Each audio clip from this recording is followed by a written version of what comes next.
وإذ استسقى موسى لقومه فقلنا اضرب بعصاك الحجر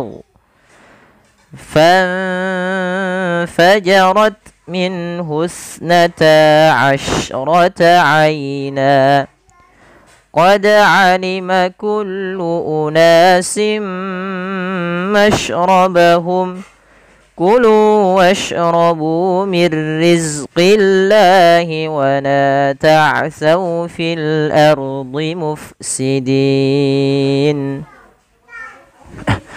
Pada lafal bacaan wa idistasqa Musa, perhatikan di lafal huruf zal. Hati-hati di dalam melafalkannya, jangan sampai terubah dengan huruf zai menjadi bunyinya wa izistasqa, padahal dia wa izistasqa, bukan wa izis, bukan dengan huruf z tapi dengan huruf zal, yaitu ujung lidah kita menempel dengan gigi sari atas. Kemudian pada lafal sin disempurnakan daripada bunyi hamas huruf sin, wa idistasqa. Kemudian pada lafal qa Musa, ketiga-tiganya kita hukumi dengan bacaan mad tabi'i. Qa panjang dengan huruf mad berupa alif kecil. Kemudian mu panjang dengan huruf waw. Sa panjang dengan huruf alif. Maka ketiga-tiganya kita hukumi dengan bacaan mad tabi'i. Kemudian pada lafal liqaumihi, pada lafal qaumihi ini usahakan wawnya terbaca dengan sempurna. Jangan dibaca dengan liqau, qau gitu ya. Tapi liqau dengan u, liqaumi. Liqaumi, ya, wawnya dengan sempurna. Kemudian pada lafal hi, di sini ada bacaan mad silah qasrah ditandai dengan adanya huruf ha dhamir. Ha dhamir yang berbentuk seperti ini atau seperti ini, yang kemudian datang setelahnya tanda seperti ini. Apabila datang seperti ini tanda setelah huruf ha dhamir, maka itu kita namakan dengan bacaan mad silah qasrah yang kita panjangkan sepanjang 2 harakat. Kemudian pada lafal faqul nadrib bi'asakal hajar. Pada lafal faqul nadrib huruf dhat intibah, hati-hati. Teman-teman hati-hati dalam melafalkan huruf dhat, jangan sampai huruf dhat ini terpantulkan. Contoh, bagaimana? Contohnya adalah faqul nadrib, faqul nadrib, faqul nadrib. Ya, jangan sampai dia mantul. Faqul nadrib. Nah, ini dia memantulkan huruf dhat, padahal huruf dhat dia salah satu huruf yang tidak mantul. Kesalahan yang banyak terjadi adalah memantulkan huruf dhatnya. Kemudian pada lafal faqul nadrib bi'asakal hajar, ada huruf ba bertemu dengan huruf ba. Maka ini kita namakan dengan kami yang terlewat, yaitu idgham mutamathilain, yaitu memasukkan huruf yang semisal makhraj dan sifatnya kepada huruf setelahnya, yaitu ba bertemu dengan ba, makhraj dan sifatnya sama, maka ba yang pertama masuk kepada ba yang kedua dan diidghamkan. Kemudian pada fal ain, jangan bi a, jangan huruf a tapi huruf a. Bi asakal hajar. Sa ada mad tabi'i, fathah bertemu alif, panjangnya 2 harakat.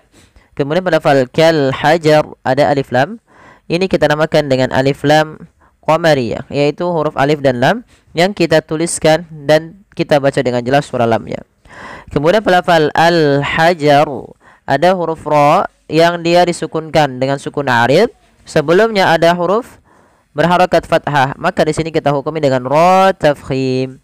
Ra tafkhim terjadi apabila ada huruf ra yang dia berharakat fathah, dhamma, salah satunya. Dia ada 14 huruf ra yang ditafkhimkan. Tapi kita mengingatnya satu, ketika ada huruf ra didahului dengan huruf fathah atau dhammah, maka ra-nya wajib tebal. Bukan dibaca bi'asakal hajar, bukan, tapi bi'asakal hajar. Kemudian fanfajarat minhu 12 aina.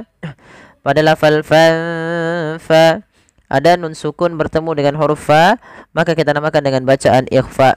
Cara membaca ikhfa itu di antara idgham dan izhar. yaitu nunnya disamarkan kepada huruf setelahnya fa sambil ditahan 2 harakat.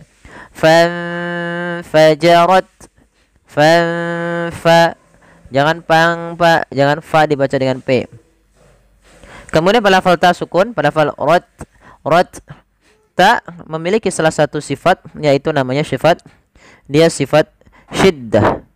Dan yang kedua dia ada sifat hamas. Maka cara membaca huruf ta ketika ta sukun, yang pertama syiddahnya dulu, yaitu tertahannya suara. Dan yang kedua selanjutnya adalah dengan hamasnya. Fajarat, jangan fajaras atau fajarat, terlalu banyak. Sedikit saja untuk hamasnya, yaitu nafas yang dikeluarkan. Kemudian pelafal minhusnata. Minhu ada bacaan izhar, yaitu ditandai dengan huruf nun bertemu dengan huruf huruf ha setelahnya. Maka dia kita jelaskan suara nunnya. Kemudian pelafal minhusnata, hati-hati dalam melafalkan huruf sa. Jangan dibaca dengan huruf sin atau dengan huruf shin, misalnya minhusnata atau dengan minhusnata. Tapi dia huruf sa makhrajnya sama dengan huruf zal, yaitu ujung lidah menempel dengan gigi dari atas.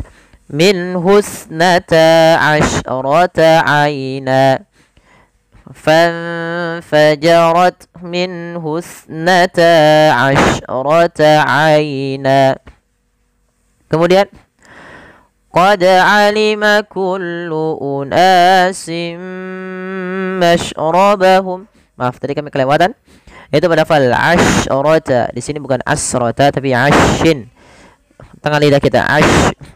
Kemudian pada lafal aina, jangan aina. Hati-hati di dalam lafal ya sukun. Ini sering terjadi menggantinya dengan huruf e. Harusnya dibaca dengan aina, dengan i, bukan e. Kemudian pada lafal na ada fathatain bertemu dengan alif. Maka kita namakan dengan mad iwad. Mad iwad terjadi apabila ada fathatain bertemu alif di akhir bacaan kita. Ketika kita waqaf, maka kita namakan dengan mad iwad. Panjangnya mad iwad berapa? 2 harakat. Kemudian pada lafal qad alima kullu unasim mashrabahum. Ada huruf dal bertemu huruf dal berharokat sukun, kita namakan dengan bacaan qalqalah. Beberapa kesalahan yang terjadi dalam membaca qalqalah, yaitu tidak memantulkannya. Qad alima kullu una, ini salah. Yang kedua menambahkan hamzah. Contoh qad alima kullu una sambil dia berhenti. Ini salah. Padahal langsung saja qad alima kullu una. Kemudian pada lafal na ada mad tabi'i, fathah bertemu alif. Kemudian pada lafal sim mashrabahum ada tanwin an in un pada lafal sin bertemu dengan mim, maka hukumnya kita namakan dengan idgham bi gunnah. Idgham artinya memasukkan, bi gunnah artinya disertai dengan penahanan, maka tanwinnya dimasukkan ke huruf mim sambil ditahan. Kullu unasim, awalnya kullu unasin mashrabahum, tapi karena bertemu mim, tanwinnya dimasukkan ke huruf mim. Kullu unasim mashrabahum, ditahan.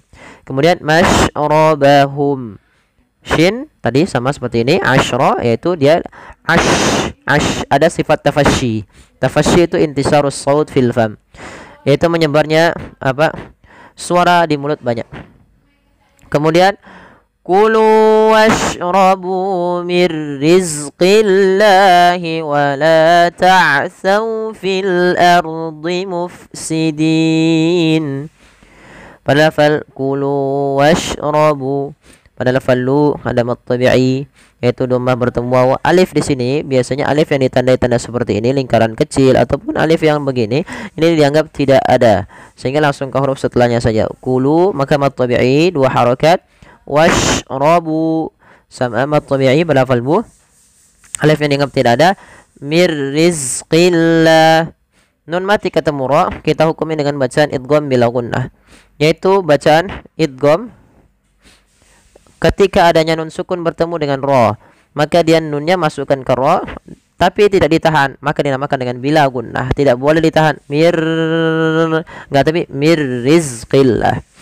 Kemudian pada lafal mir rizqillah apabila ada lafal Allah, kemudian pada lafal Allah, lafal Allah bila didahului dengan kasrah, maka dia dibaca dengan bacaan yang tipis. Lamnya bukan mir rizqullah, mir rizqillah, bukan, tapi mir rizqillahi. Kemudian pada lafal la ada mad tabi'i, yaitu panjangnya 2 harokat.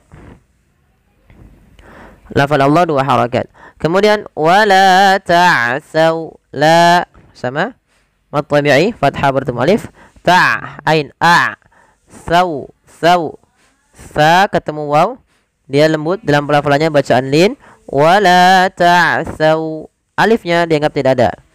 Fil ardi mufsidin, fil ardi ada alif lam, kita namakan dengan alif lam qamari, ya, alif lam yang tertulis dan dibaca dengan jelas huruf lamnya. Kemudian balafal ardi, ro-nya tebal karena didahului dengan huruf berharakat fathah, maka kita hukumi dengan ro di sini ro tafkhim. Jangan dibaca wa fil ardi, tapi fil ardi, fil ardi mufsidin. Fa sukun, alirkan nafas kita, mufsidin. Kemudian pada lafal din ada bacaan mad arid disukun, mad yang terjadi ketika adanya huruf akhir yang diwakafkan, nun nun yang disukunkan, maka kita namakan dengan sukun arid, dan sebelumnya ada mad, huruf mad, maka itu kita namakan dengan bacaan mad arid disukun. Panjangnya berapa harokat? Panjangnya boleh 2, boleh 4, boleh 6. Maka mufsidin, mufsidin 4, mufsidin 6 harokat. Kita coba ulang.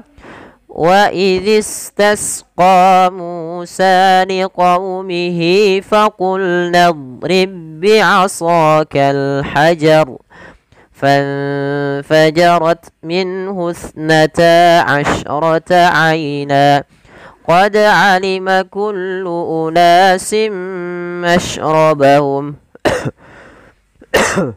kulu washrabu min rizqillahi wa la ta'thaw fil ardi mufsidin. Ya, semoga bermanfaat yang sedikit ini. Mohon bantuannya untuk like, share, dan subscribe. Terima kasih, jazakumullahu khairan. Mohon bantuannya untuk like dan share kepada teman-teman, semoga menjadikan amal kebaikan bagi kita bersama. Silakan boleh bergabung dengan kami di Ngaji UFI, dan nanti kita juga ada program bahasa Arab bagi teman-teman yang ingin belajar bahasa Arab. Bisa nanti kunjungi website kami atau YouTube kami di Bahasa Arab Center. Itu juga termasuk dari bagian program kami itu untuk belajar bahasa Arab dari awal bagi teman-teman yang ingin belajar bahasa Arab. Terima kasih, kurang lebihnya mohon maaf. Wabillahi taufiq wal hidayah. Wassalamualaikum warahmatullahi wabarakatuh.